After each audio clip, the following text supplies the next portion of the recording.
તો જી હા, દોસ્તીના દમદાર યુગ વિશે વાત કરીશું. ભારત અને રશિયા. જી હા, રશિયાના રાષ્ટ્રપતિ વ્લાદિમીર પુતિન અને ભારતના પ્રધાનમંત્રી નરેન્દ્રભાઈ મોદી, એમની દોસ્તી જગ જાહેર છે, પણ એ દોસ્તીમાં એક નવો અધ્યાય જોડાઈ ચૂક્યો છે અને સાથે સાથે બંને આજે લગભગ 2 થી 3 કલાક સુધી એક મીટિંગ કરી હતી. હૈદરાબાદમાં દ્વિપક્ષીય બેઠક થઈ અને તમે જુઓ કે ત્યાંથી 2030નું એક વિઝન સામે આવ્યું છે.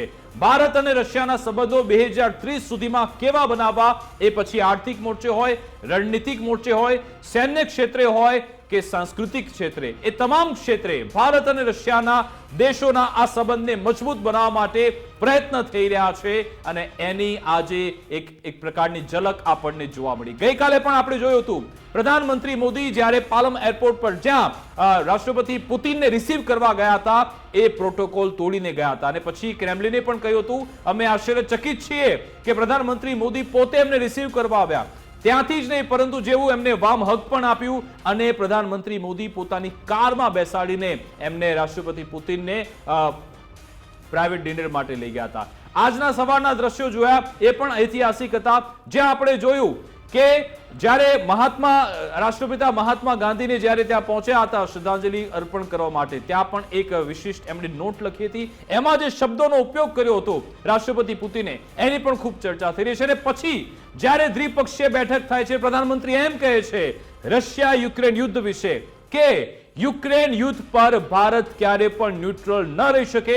આ ખૂબ જ દમદાર અને પાવરફુલ શબ્દો હતા, કારણ કે પુતિનની સામે તેમણે કહ્યું કે ન્યુટ્રલ અમે ન રહી શકીએ, પણ અમે શાંતિના પક્ષમાં છીએ. આ શબ્દો પ્રધાનમંત્રી મોદીના હતા.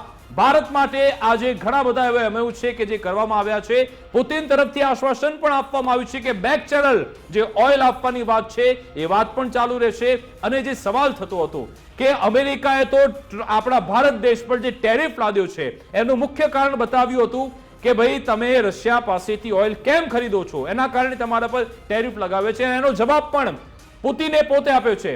રાષ્ટ્રપતિ પુતિને એમ કહ્યું કે ભાઈ અમેરિકા અત્યારે પણ અમારી જોડેથી ન્યુક્લિયર ફ્યુલ લઈ રહ્યું છે, તો પછી ભારત તો ઓઇલ લઈ જ શકે છે. આખરે આ દોસ્તીનો યુગ ક્યાં જશે, શું એના આયામ છે, આપણને શું ફાયદો થશે, આવનારા સમયમાં ભારત અને રશિયાની જે દોસ્તી છે વિશ્વ ફલક પર કેવી રીતે જોવા મળશે, તમામ એનાલિસિસ કરીશું. આપણી સાથે વિદેશી બાબતોના જાણકાર જગદીશભાઈ વ્યાસ જોડાઈ ગયા છે. જગદીશજી, આપનું ગુજરાત ફર્સ્ટમાં સ્વાગત છે. આજે જે 2 દિવસીય મુલાકાત થઈ રાષ્ટ્રપતિ પુતિનને, આજે ઘણા બધા એમઓયુ પણ થયા અને જે દ્વિપક્ષીય મુલાકાત થઈ ત્યારબાદ જે સંદેશ આપવામાં આવ્યો, એને આપ કેવી રીતે ડીકોડ કરો છો? હાજી વિકાસભાઈ, આ મુદ્દામાં આપણે ખૂબ જ જરૂરી હતું અત્યારે, કારણ કે જે રીતે છેલ્લા 3-4 મહિનાથી જે તણાવ ચાલી રહ્યો છે ભારત અને અમેરિકા વચ્ચે, એ તણાવ વચ્ચે આ એક મિત્રતાને લીધે એક બહુ જ સારું પોઝિશન થઈ છે આપણી. અને આપણી રશિયા સાથેની મિત્રતા જૂની છે, ઘણા વર્ષો જૂની. અને આમાં જ્યારે ભાઈજી પ્રાઇમ મિનિસ્ટર હતા ત્યારે ભાઈ પોતે ચીફ મિનિસ્ટર ગુજરાતના તરીકે સાથે ગયા હતા. એટલે રશિયાની જે વિદેશ નીતિ છે એના છે, 1000 વર્ષોની અનુભવ છે. હવે ત્યારે પુતિન જે રીતે ભારતની સપોર્ટ કરે છે એ એક અનપ્રેસિડેન્ટેડ કહી શકાય, એક જાતની ખરેખર દિલની દોસ્તી છે. આમ તો ડોનાલ્ડ ટ્રમ્પ પણ એમ કહે છે કે દોસ્તી છે મારે, મોદી સાહેબ મારા મિત્ર છે, બધું કહે છે, પરંતુ એ એક મતલબની દોસ્તી છે. એમણે ટેરિફ માટે વધારે ટેરિફ લગાડી દીધો એટલા માટે કે તમે રશિયાથી, રશિયા દુનિયામાં બીજા નંબરનું ઓઇલ પ્રોડક્શન, ઓઇલ અને પેટ્રોલ, અને એ ભારતને પોતાના સસ્તા ભાવે આપે, એમાં અમેરિકાને વાંધો છે. કારણ કે એમ છે કે અમેરિકા પાસેથી આ કેમ લેવામાં નથી આવતું, આપણે અમેરિકા પાસેથી પણ ઓઇલ લઈએ છીએ, પણ સૌથી વધારે આપણું 40% ઉપરનું ઓઇલ આપણે રશિયાથી લઈએ છીએ.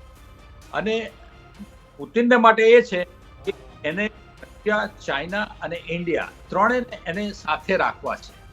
એટલા માટે કે ઓઇલ અને ગેસ સૌથી વધારે હોય તો ચાઇના કરે, પરંતુ ટ્રમ્પ ચાઇના સામે કશું કરી શકતો નથી, કારણ કે ચાઇનાની પોઝિશન એવી છે કે એમાં એના વિના ચાલે એવું નથી.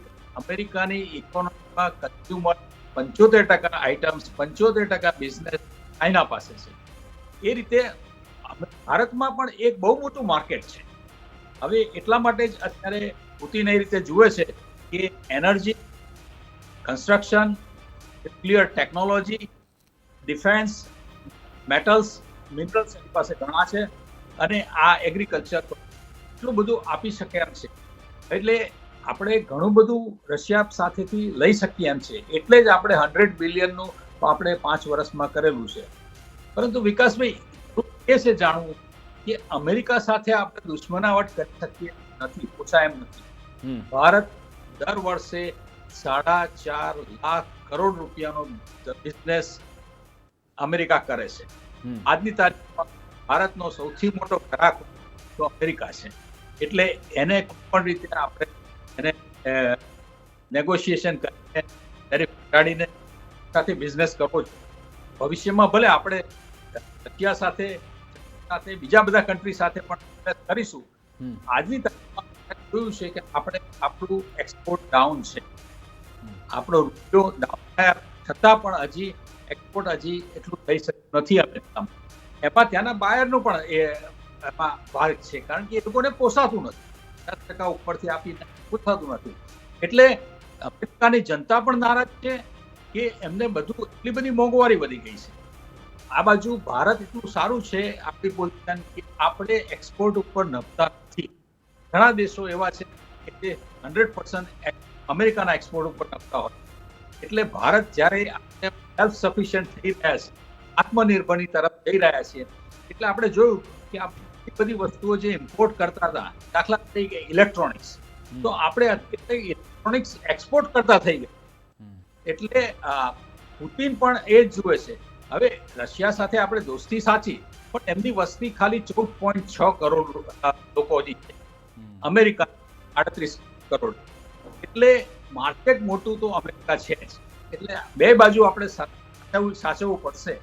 અને આ જે આપણે $100 બિલિયન કરવાના છીએ, એની સામે પ્રશ્ન એ થાય છે કે એટલે હા, એ મારો બીજો પ્રશ્ન જ હતો જગદીશભાઈ. મારો બીજો સવાલ હતો કે વિઝન 2030 અંતર્ગત એમ કહેવામાં આવ્યું કે ભાઈ આપણે 100 અબજ એનો આપણે વેપાર કરીશું બંને દેશ. પણ અત્યારના જો આપણે ટ્રેડ ડેફિસિટમાં આપણે પોતે છીએ, આપણો જે વેપાર આપણે જે એક્સપોર્ટ કરીએ છીએ ખૂબ જ ઓછો છે. એની સામે આપણે જે સામાન મંગાવીએ છીએ રશિયાથી, એની માત્રા ખૂબ મોટી છે. તો એ ટ્રેડ ડેફિસિટને બેલેન્સ કેવી રીતે કરાશે આવનારા 5 થી 6 વર્ષમાં? હા, એ જ છે. આપણે એ જ જોવાનું છે કે આપણે રશિયાની પાસેથી શું લઈ શકીએ. તો મોટું લિસ્ટ છે આપણી પાસે, 10 આઈટમ હશે. પણ આપણે રશિયાને શું આપી શકીએ? ઇવન પુતિન અને એની ટીમે પણ એ રીતે જ અહીંયા સર્વે કરેલો છે કે ભારત પાસેથી શું લઈ શકીએ એમ છે.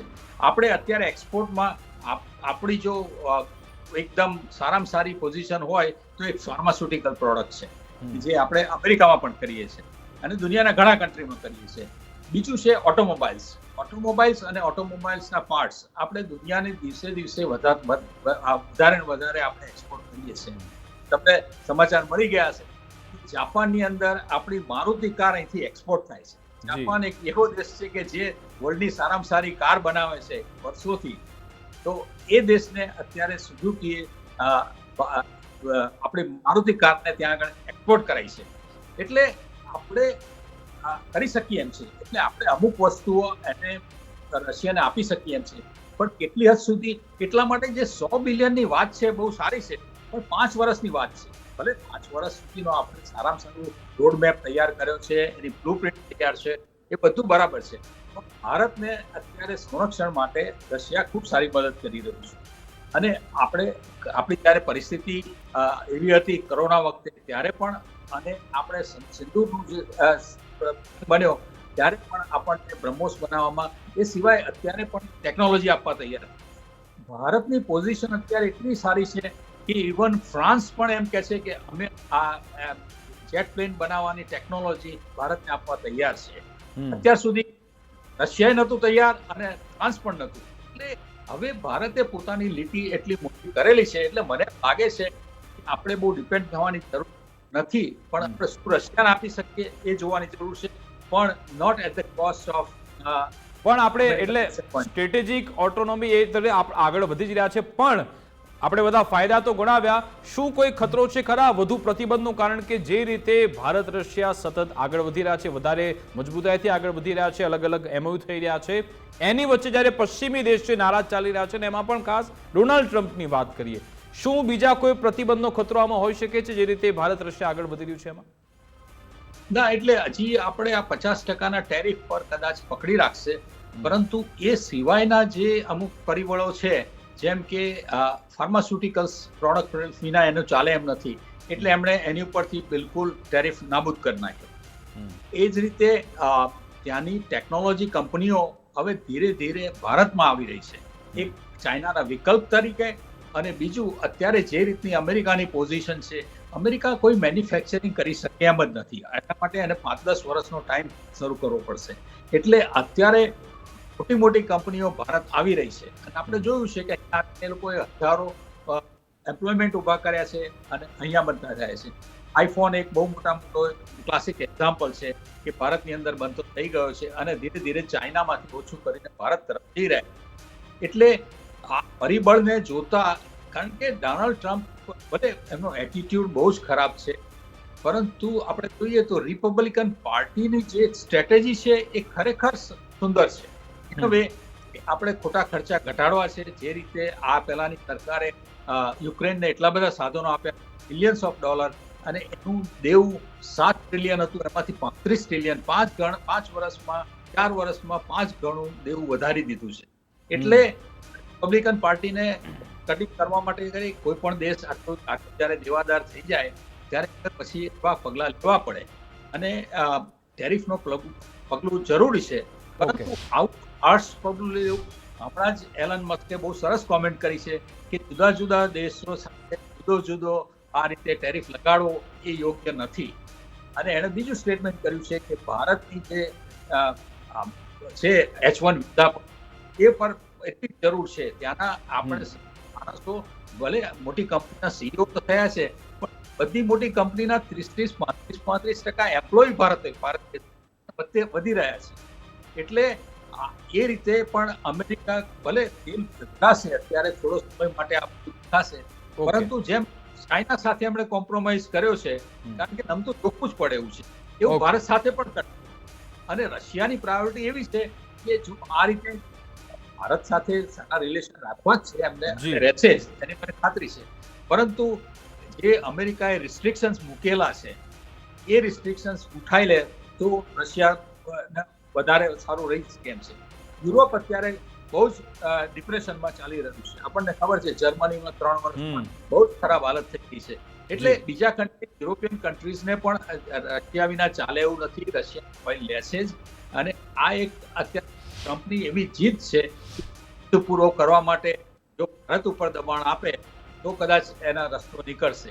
બિલકુલ. એ બાબતમાં ટૂંકમાં આ મુલાકાતમાં બંને દેશોએ પોતપોતાના હિત સાધ્યા છે અને જે એમના લક્ષ્યાંક છે એને પણ આગળ વધી રહ્યા છે. આભાર જગદીશજી, અમારી સાથે જોડાવા બદલ, વાતચીત કરવા બદલ, સમય ફાળવા બદલ. તો એક જીઓપોલિટિક્સમાં કહેવામાં આવે છે કે there are no permanent enemies, there are no permanent friends, there are only interests. એટલે કે તમામ દેશો જીઓપોલિટિક્સમાં ફક્ત અને ફક્ત પોતાના હિત જોતા હોય છે. ભારતના હિત એ છે કે આપણી ડિફેન્સ ક્ષેત્ર છે વધારે મોડર્ન થાય, ટ્રેડ ડેફિસિટ છે તે બેલેન્સ થઈ જાય, સાથે સાથે જે અમેરિકા તરફથી પ્રતિબંધ લાદવામાં આવ્યો છે એમાં કોઈ આગળ વધારો ન થાય એના પ્રયત્નો છે. રશિયાના પણ પોતાના હિત છે કે ચાઇનાની સાથે સાથે ભારત પણ અમારી સાથે રહે, રશિયા યુક્રેન યુદ્ધની પરિસ્થિતિમાં પણ અમને સાથ સહકાર મળતો રહે. ભલે પશ્ચિમી દેશો દૂર જતા રહે, પરંતુ જો એશિયામાં ચીન અને ભારત અમારી સાથે છે તો કોઈ અમારું કશું બગાડી લેવાનું નથી. એટલે કે તમામ પોતાના હિત સાથે આગળ બતાવે છે. એવામાં ભારત હવે રણનીતિક રીતે આગળ કેવી રીતે વધે છે, આ 2 દિવસની મુલાકાત એ જીઓપોલિટિક્સમાં કેવા ફેરફાર લાવે છે એના પર પણ નજર રહેશે. અમારી વિશેષ રજૂઆત અંતર્ગત બસ આટલું જ. આપ જોતા રહો ગુજરાત ફર્સ્ટ ન્યૂઝ. નમસ્કાર.